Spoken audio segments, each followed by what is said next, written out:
بسم اللہ الرحمن الرحیم. ناظرین کرام السلام علیکم. میں ہوں محمود شمترین اور آپ دیکھ رہے ہیں کب بدلے گا پاکستان. ناظرین کرام, ملک کی ڈیولپمنٹ کے لیے اور اس کی پروٹیکشن کے لیے اور اس کی اکنامک گروتھ کے لیے کہا جاتا ہے کہ یہ 3 سیکٹرز بڑے امپورٹنٹ ہیں. اس پہ اگر کوئی ملک سیریسلی کام کرتا ہے اور اس کے لیے کوئی روڈ میپ بناتا ہے, اسٹریٹجیز ڈیولپ کرتا ہے, تو وہ ملک بہت تیزی سے آگے چلتا ہے اور وہ اس کے دوست بھی زیادہ بنتے ہیں اور اس کی پروٹیکشن بھی ہوتی ہے اور اکنامک گروتھ تو ہوتی ہے. تو ان 3 سیکشن میں سے ایک جو ہے وہ اس میں کہتے ہیں کہ جی آپ کا انٹیریئر منسٹری آپ کی امپورٹنٹ ہے, ایک آپ کی فائنانس منسٹری امپورٹنٹ ہے, ایک آپ کی فارن منسٹری امپورٹنٹ ہوتی ہے. جو فارن پالیسیز ہیں, فارن ڈپارٹمنٹس ہیں, وہ کیسے چلتے ہیں. تو اس پروگرام میں آج کے ہم ڈسکس کریں گے پاکستان کی فارن پالیسیز کیا ہے, یہ کون بناتا ہے اور یہ کتنے عرصے کے لیے بنائی جاتی ہے. کہ جی ہر 5-7 سال کے بعد ہمیں پتہ لگتا ہے کہ جی ابھی ہمارا جو دوست ملک ہے وہ یہ ہے, ابھی ہمارا دوست ملک یہ ہے. ہم ایک بلاک سے نکل کر ہم دوسرے بلاک میں شفٹ ہو گئے ہیں, پھر پتہ لگتا ہے کہ جی ہم واپس اس بلاک میں چلے گئے ہیں. تو یہ ساری کی ساری کہانی کیسے بنتی ہے, کون بناتا ہے اور اس کے لانگ ٹرم پلاننگز کیا ہوتی ہیں. تو اس کے لیے آج ہم نے اسٹوڈیو میں دعوت دی ہے سید ذوالفقار گردیزی صاحب کو. آپ کو سر ویلکم کرتے ہیں. تھینک یو سر, آپ کا 35 ایئرس کا لانگ ایکسپیرینس ان فارن آفیسز اور ایمبیسیز میں, اور آپ نے انگلینڈ, امریکہ اور انڈیا سب ملکوں میں آپ نے سرو کیا.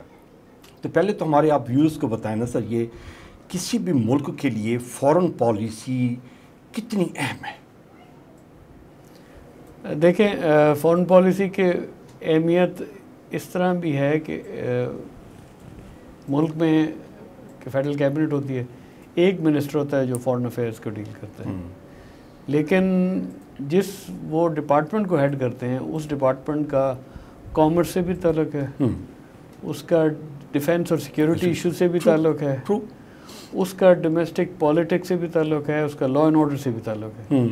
تو اس لیے فارن آفس کی اہمیت اس طرح ایک آرڈنری تو نہیں کہنا چاہیے, ایک اور منسٹری سے تھوڑا فرق اس طرح ہے کہ وہ ہر میجر ایشو جو پاکستان کے اوپر امپیکٹ ہوتا ہے اور اس کے لیے باہر اس نے چونکہ فارن منسٹری نے اپنا ایفرٹ کرنا ہوتا ہے to promote and protect our interest, تو اس لیے اس کا تھوڑا سا رول وائڈر ہے scope compare to other ministries. ایک ہمارے پہلے ایک پریزیڈنٹ ہوا کرتے تھے, تو وہ اکثر ریپیٹ کرتے تھے کہ this is foreign policy, foreign office is the first line of defence. اچھا, کیونکہ سو امپورٹنٹ.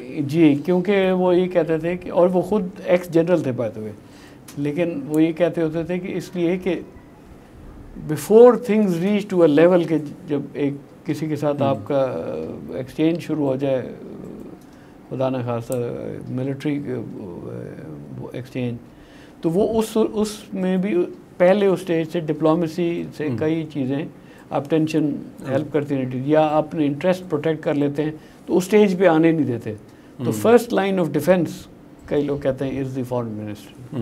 اچھا غازی صاحب, یہ بتائیں نا کہ یہ جو ہم اس کو اگر ہم فارن آفس کو ہم دیکھ لیں اور امبیسیڈر کے رول کو دیکھ لیں, تو اس کا یہی ہوتا ہے کہ یہ اپنے ملک کے لیے, جیسے ابھی آپ نے بتایا کہ جی protect the interest of the country, تو پہلا کام اس کا یہی ہوتا ہے.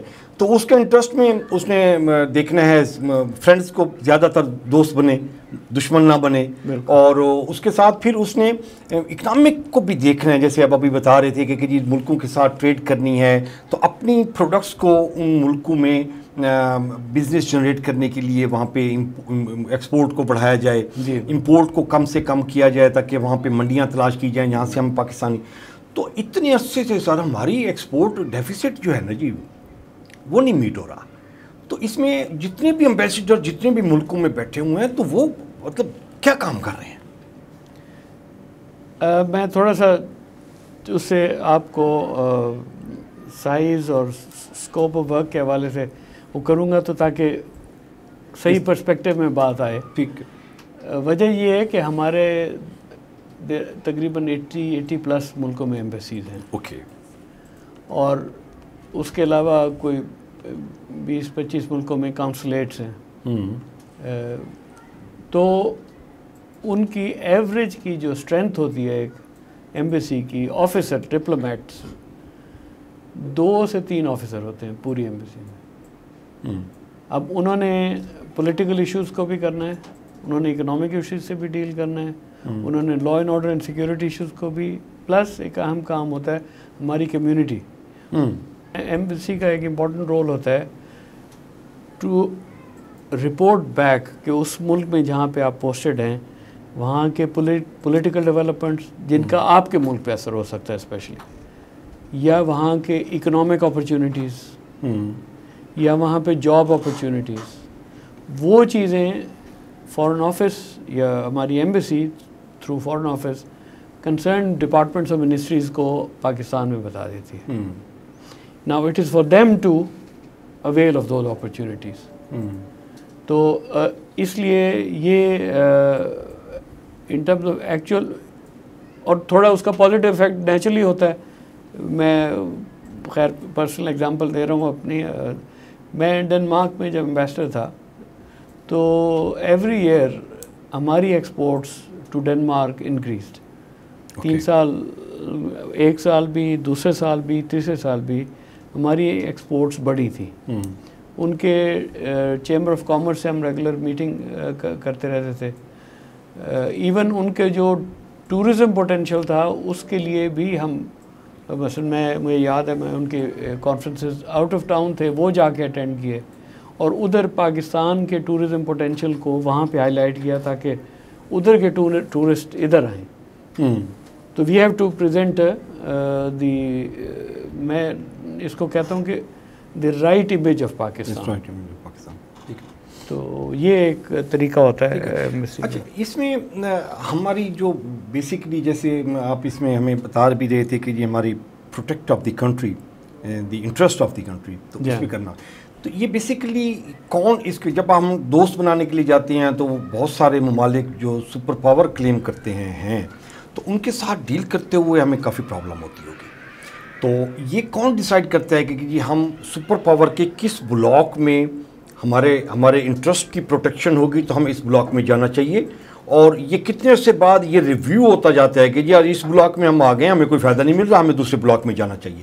تو اس طرح کی کوئی پالیسیز ہوتی ہیں؟ اچھا سوال ہے آپ کا ایم ایس سے. یہ دیکھیں, ایک تھوڑی سی مسکنسیپشن ہے اور شاید آپ کے ناظرین کے علم میں یہ لانا چاہیے کہ فارن پالیسی صرف فارن آفس نہیں بناتا. ہم پالیسی میں کیا آبجیکٹیوز رکھتے ہیں اس کے لیے سب سے پہلی چیز ہوتی ہے کانسٹیٹیوشن. آرٹیکل 40 ہے پاکستان کی کانسٹیٹیوشن کا, اس میں ڈیفائن کیا گیا ہے کہ ہماری جو پالیسی ہوگی اس کے براڈ پیرامیٹرز کیا ہوں گے, کہ ہم نے مسلم ممالک کے ساتھ تعلقات رکھنے ہیں, ہم نے اکنامک ویلفیئر آف پاکستان کے لیے اسٹیپس اٹھانے ہیں, ہم نے اپنی کمیونٹی کو کے انٹرسٹ کو پروٹیکٹ کرنا ہے, ہم نے انٹرنیشنل کمیونٹی میں پیس کے لیے ایفرٹ کرنا ہے. Pakistan has played a very active role, بلکہ کچھ عرصے پہلے تو we were the 3rd highest troop contributing country in UN peacekeeping operation. تو یہ آج نہیں ڈیسائیڈ ہوئی چیزیں, یہ تو کانسٹیٹیوشن میں ہے ہمیں. اور اس کے بعد یہ 1947 میں قائد اعظم کے اسٹیٹمنٹس ہماری لیڈرشپ کے کہ جی ہم کس طرح کا فارن پالیسی اپروچ ہوگی, وہ آج تک ہمارے لیے گائیڈنگ پرنسپل ہے. اچھا, پھر اس کے بعد دنیا کے حالات کے مطابق آپ نے ایڈجسٹ کرنا ہے. آپ دنیا کو تو نہیں چینج اتنا کر سکتے, لیکن دنیا کے حالات کے مطابق اپنا انٹرسٹ پروٹیکٹ کرنا ہے اور اپنی ویلیوز پروموٹ کرنی ہے. تو اس میں یہ انٹر ڈپارٹمنٹل پروسیس ہوتا ہے, صرف فارن آفس نہیں ہوتا. فارن آفس موسٹلی یہ کرتا ہے کہ پالیسی آپشنس حالات کو دیکھتے ہوئے کہ جی اس وقت مڈل ایسٹ میں یہ سچویشن ہے, یا اس وقت آپ کو میں ایک مثال دیتا ہوں. یمن کا ایشو تھا اور اس میں تھا کہ مسلم کچھ ممالک کی سمپتھیز ایک گروپ کے ساتھ تھیں, کچھ کی دوسری طرف. تو foreign office naturally in consultation with the government of the day and the parliament بتایا کہ یہ آپ کے پاس آپشنز ہیں, اگر یہ کرنا چاہیں تو اس میں یہ فائدہ ہے, یہ اس کا آؤٹ کمز کیا ہوں گے, یہ آپ اگر پالیسی اپروچ اڈاپٹ کرنا چاہیں تو یہ پروز ہیں, یہ کونز ہیں. تو پارلیمنٹ نے, اگر آپ کو یاد ہو, ایک ریزولوشن پاس کیا تھا پاکستان کی کہ وی ول ناٹ ٹیک سائڈس, تو وہ پارلیمنٹ کا لہذا فارن پالیسی میں رول آ گیا, which is very welcome development. So leadership government کے different institutions, department, security issues جیسے میں نے بتایا, تو foreign office works in close coordination with our security institutions, اسی طرح کامرس کے ساتھ اور مختلف ڈپارٹمنٹس. تو وہ ان کے ساتھ مل کے آپ ایک پالیسی بناتے ہیں, پھر اس پالیسی میں چینجز ہوتی رہتی ہیں. سے آپ نے اگلے 10 سال کے لیے آپ کا خیال ہے یہ چلے گا, بٹ اگر ڈیولپمنٹ چینج ہوئی, you go back to the government کہ جی ہمارا خیال ہے یہ موڈیفائی کر دینا چاہیے, یہ نہیں کرنا چاہیے. اب گورنمنٹ کا ڈیسیژن ہے, لیڈرشپ کا. ایک اور مثال میں آپ کو دیتا ہوں.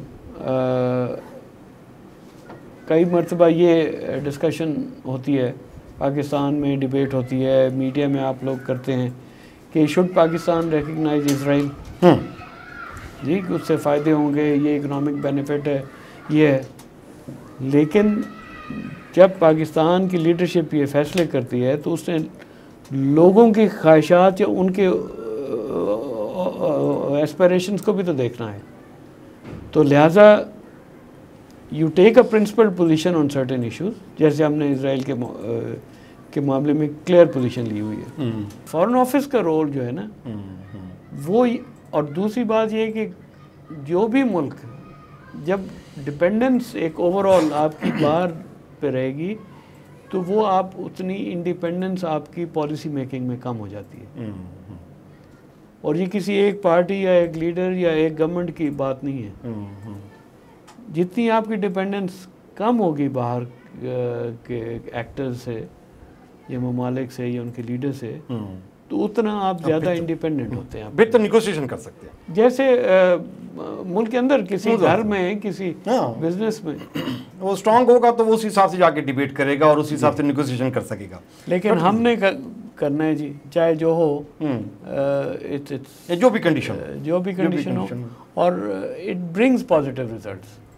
اگر دیکھیں نا, ہم سی پیک جب شروع ہوا تو اس وقت پاکستان میں حالات لا اینڈ آرڈر کے ایسے تھے کہ باہر سے انویسٹمنٹ بالکل ڈرائی اپ ہو چکی تھی, رائٹ.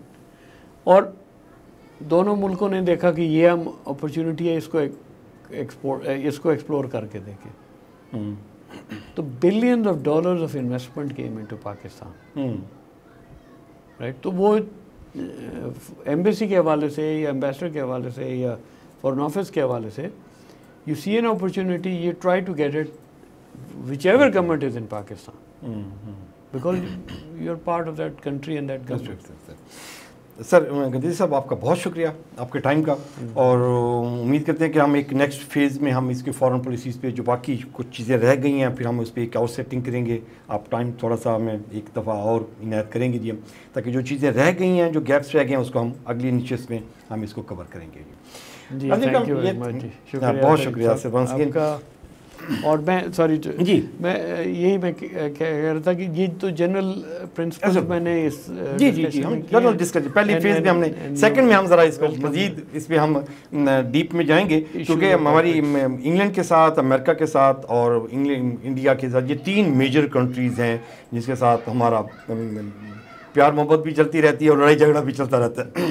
کبھی ہم نیٹو سپلائی بند کر دیتے ہیں, کبھی ہم افغان وار شروع کر دیتے ہیں کسی کے کہنے کے اوپر, تو کبھی کیا کرتے ہیں. تو وہ اس پہ ہم ذرا ڈیٹیل میں ہمارے ویورز اور جو ہمارے جو خصوصاً جو اسٹوڈنٹس سب کا ہے اس کے لیے بڑی امپورٹنس ہوگی اس کے لیے. ہم آپ سے تھینک یو.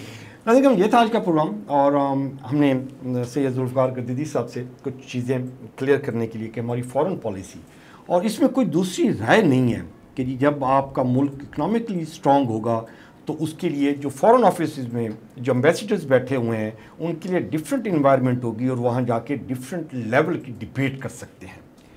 اور آپ کی اکنامک کنڈیشن ملک کی جب کب ٹھیک ہوگی؟ جب آپ کا پولیٹیکل اسٹیبلٹی آئے گی. پولیٹیکل اسٹیبلٹی کب آئے گی؟ جب آپ فری اینڈ فیئر الیکشن کروائیں گے، اور وہ ہوتے ہوئے نظر نہیں آ رہے.